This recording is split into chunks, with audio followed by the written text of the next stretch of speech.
Taurat. Sekarang kita melanjutkan materi yang berulang ya, iman kepada kitab-kitab Taurat. Selanjutnya di sini ada pertanyaan pemantik. Ya, sudah dilihat? Apakah kalian tahu apa saja kitab sebelum Al-Quran? Siapa yang bisa angkat tangan? Satu dulu ya, satu orang dulu. Taurat. Ya, kitab Taurat. Selanjutnya siapa lagi? Apa? Kitab Zabur. Kitab Zabur. Ya, selanjutnya apa lagi selain sebelum Al-Quran? Satu-satu. Aira? Kitab Injil. Ya, kitab Injil. Nah, dan selanjutnya itu kitab Al-Quran. Ya. Lihat ya di papan pengertian iman kepada kitab-kitab Allah. Iman kepada kitab-kitab Allah Subhanahu wa taala berarti mempercayai bahwa Allah Subhanahu wa taala menurunkan kitab kepada para nabi sebagai pedoman hidup umat dari nabi tersebut. Kitab-kitab berisi perintah, larangan, janji atau ancaman Allah Subhanahu wa taala. Ya, kita lanjut ya, slide berikutnya.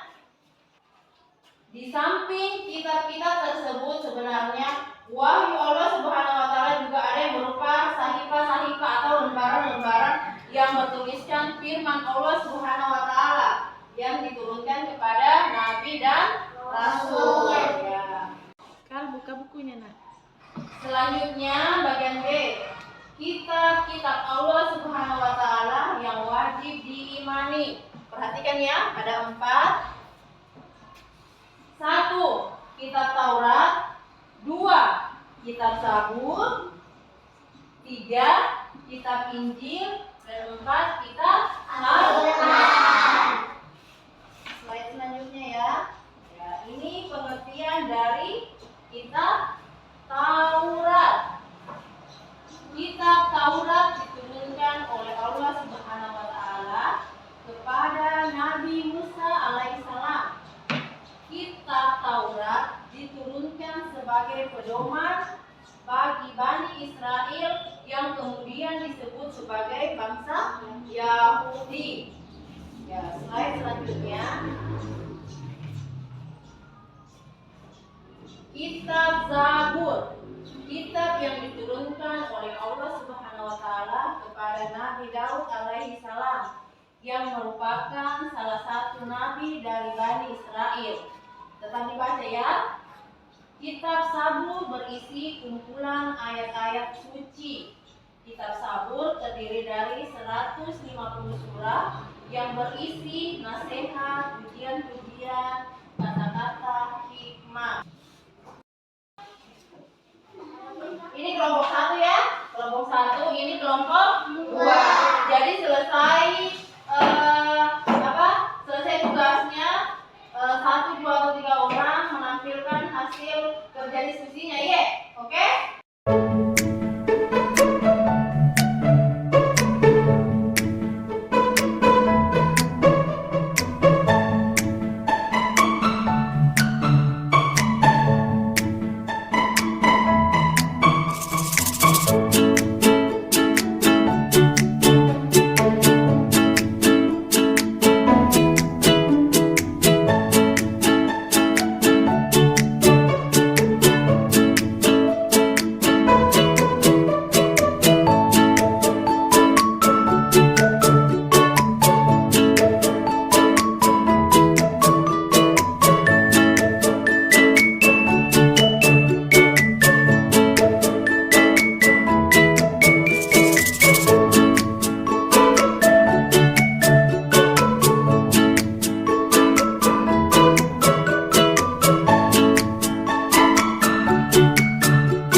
kitab Al-Quran diturunkan kepada Nabi Muhammad.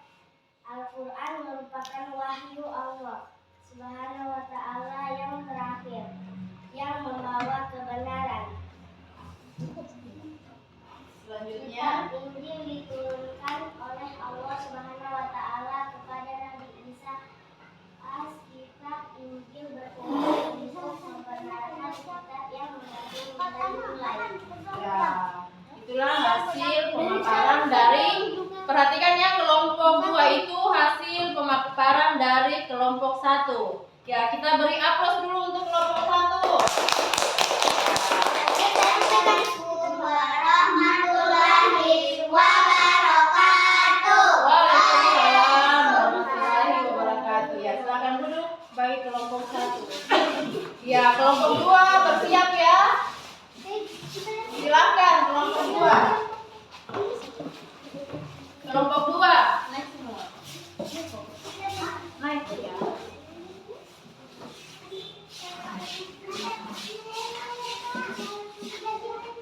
Tadi yang baca.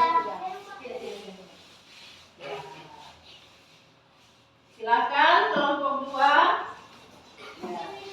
Assalamualaikum warahmatullahi wabarakatuh. Waalaikumsalam warahmatullahi wabarakatuh. Kami akan mempresentasikan Ya. hasil diskusi kami tentang kitab-kitab Allah. Nama anggota Atala, Khadijah, Ya, Peti, ya.